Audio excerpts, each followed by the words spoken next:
வணக்கம், welcome to Tamil English corner. இந்த video ரொம்ப நாளைக்கு அப்புறம் நான் போடுற வீடியோ. ஸோ இன்றைக்கி என்ன பார்க்க போகிறோம் அப்படின்னா, டெய்லி சென்டென்சஸ் எக்ஸாம்பிளோட பார்க்க போகிறோம். பார்க்கலாமா? நான் அதை வெளியில் வைத்தேன். நான் ஏதாவது ஒரு பொருளை வெளியே வச்சுருக்கேன் அப்படின்னு நம்ம சொல்லுவோம்ல, அதை இங்கிலீஷில் I kept it outside. I kept it outside. For example, I kept the parcel outside the door. I kept the parcel outside the door. அப்படின்னா என்ன அர்த்தம்? பார்சலை வெளியே வச்சிருக்காங்க அப்படிங்கிறத அர்த்தம். நான் அவகிட்ட ஏற்கனவே சொன்னேன். நான் அவகிட்ட ஏற்கனவே சொல்லிட்டேனே அப்படின்னு நம்ம சொல்லுவோம்ல, அதை இங்கிலீஷில் I already told her. I already told her அப்படின்னு சொல்லலாம். Example, I already told her about the meeting time. I already டோல்டர் about the meeting time. Meeting time இதுதான் அப்படிங்கிறத நான் ஏற்கனவே அவகிட்ட சொல்லிட்டேன் அப்படின்னு சொல்கிறது. தயவு செய்து உங்கள் குரலை குறைக்கவும். அதாவது சத்தமாக பேசுகிறாங்க அப்படின்னா கொஞ்சம் வாய்ஸை குறை அப்படின்னு நம்ம சொல்லுவோம்ல, அதை இங்கிலீஷில் please lower your voice. Please lower your voice அப்படின்னு சொல்லலாம். Example, please lower your voice, the baby is sleeping. Please lower your voice, the baby is sleeping.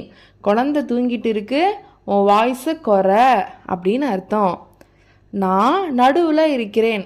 அதாவது இந்த இடத்துல நான் நடுவில் இருக்கிறேன் அப்படின்னா ரெண்டு பொருளுக்கு நடுவில் இருக்கிறது கிடையாது. நீங்கள் ஏதாவது ஒரு வேலை பார்த்துட்டு இருக்கீங்கன்னு வச்சுக்கோங்களேன், நான் இந்த வேலை பண்ணிக்கிட்டு இருக்கேன், நான் சமைச்சிக்கிட்டு இருக்கிறப்ப நடுவில் டிஸ்டர்ப் பண்ணாத அப்படின்னா நம்ம சொல்லுவோம்ல. ஸோ அதை மீன் பண்ணுறத இங்கிலீஷில் I am in the middle of something.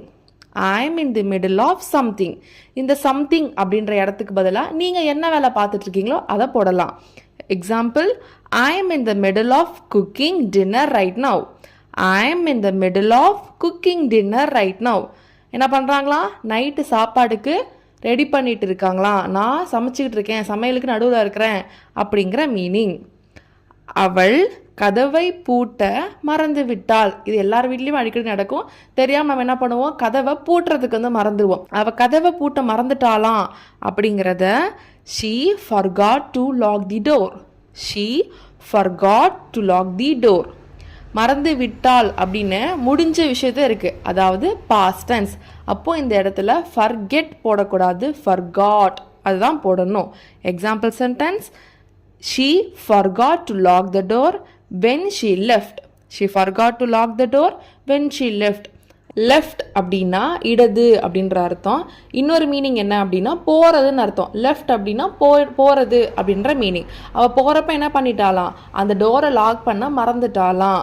So உங்களுக்கான சென்டென்ஸ், இது நடக்கும்னு எதிர்பார்க்கல, இப்படி நடக்கும்னு நான் எதிர்பார்க்கல அப்படிங்கிறத இங்கிலீஷில் எப்படி சொல்லலாம் அப்படின்ற சென்டென்ஸ் ஃபார்ம் பண்ணி அதுக்கு ஒரு எக்ஸாம்பிள் நான் கொடுத்த மாதிரி நீங்களும் கொடுங்க. ஸோ இந்த மாதிரியான வீடியோஸ் உங்களுக்கு யூஸ்ஃபுல்லாக இருக்குது. அதாவது தமிழில் சொல்லி இங்கிலீஷில் சொல்லி கூடவே ஒரு எக்ஸாம்பிளோட சொன்னால் உங்களுக்கு ஈஸியாக புரியுது அப்படின்னா மறக்காமல் கமெண்ட் பண்ணுங்கள். ஸோ இனிமேல் வர வீடியோவில் இது மாதிரி சென்டென்சஸ் நிறையா நம்ம பார்க்கலாம். மறக்காமல் சப்ஸ்கிரைப் பண்ணிக்கோங்க. நெக்ஸ்ட் வீடியோவில் பார்க்கலாம். தேங்க்யூ.